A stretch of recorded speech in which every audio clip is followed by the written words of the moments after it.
विधानसभेच्या निकालावर शंका उपस्थित करत बॅलेट पेपरवर मतदानाचा आग्रह धरणाऱ्या मार्कडवाडीमध्ये भाजपचे आमदार गोपीचंद पडळकर आणि रयत संघटनेचे सदाभाऊ खोत आज सभा घेणार आहेत। काँग्रेसचे प्रदेशाध्यक्ष नाना पटोले सुद्धा आजच मार्कडवाडीला जाणार आहेत असं कळतंय। नुकतंच शरद पवारांनी मार्कडवाडीचा दौरा केला आणि या दौऱ्यानंतर तिथलं वातावरण चांगलंच तापलंय। संसदेतील विरोधी पक्षनेते राहुल गांधी हे सुद्धा मार्कडवाडीला भेट देणार आहेत अशी शक्यता असल्याचं समजतंय। काय सांगाल की काय परिस्थिती नक्की मतदान कोणाला जास्त झालंय? इथं मतदान झालंय राम सातपुत्याला जास्त आणि ती लोकांनी येऊन केलेलं मतदान आहे। असं काय बोगस वगैरे तसलं काय ना, लोक स्वतः येऊन मतदान करून गेले। ते आता आमचं उलट 300 मताचं नुकसान झालं शेवटच्या रात्रीला। आता ती काय असेल ती तुम्हाला सांगायची गरज नाही। शेवटच्या रात्रीला 300 मताचं नुकसान झालं। 1400च्या आसपास मतं पडायला पाहिजे होती। कशामुळं? कारण विकास बी त्याचा तसा आहे आणि ही भाजपचंच गाव मुळात मोहिते पाटील विरोधातला आहे, त्याच्यामुळे ती मतच तेवढी पडते। मतदान तर रामभाऊ सातपुतेंना जास्त झालेलं आहे मार्कडवाडी गावातून। आणि मला एक सांगायचं तुमच्या मीडियाच्या माध्यमातून की हे सत्तेसाठी एकत्र येतात, तर आम्ही विकासाच्या मागे का जाऊ नये? आम्ही विकासाच्या मागे गेलेलो आहे ना, हे सत्य आहे ना। तुम्ही आमचं सत्य का दाबून ठेवताय? आम्ही मतदारांनी तिथं जाऊन मतदान स्वतःहून केलेलं आहे ना।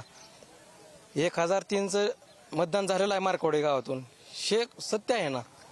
तुम्ही ईव्हीएम मशीनवर खोटा आरोप करून हे सिद्ध करू शकत नाही की आम्ही मतदान केलं नाही रामभाऊ सातपुते यांना।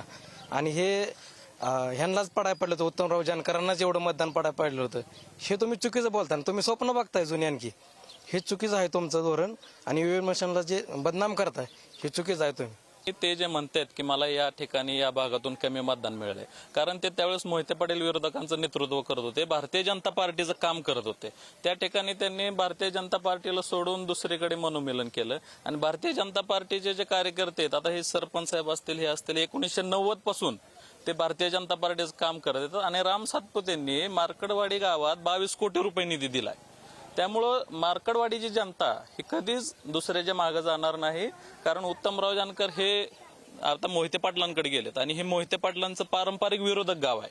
त्यामुळे या गावातून पश्चिम भागातल्या कुठल्याच गावातून त्यांना कधीही लीड जाणार नाही।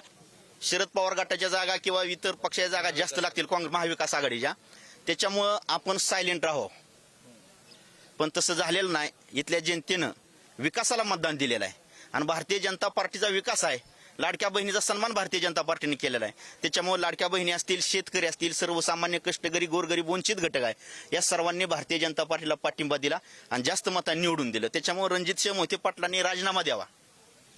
तुम्ही मार्कडवाडीचे माजी सरपंच आहात, काय परिस्थिती नक्की आहे?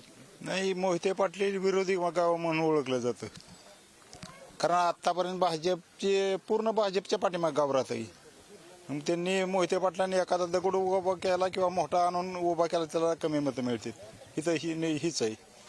त्यांच्या विरोधात दुसरा कुठलाही येऊ द्या तरी तिथं मत जास्तच पडणार,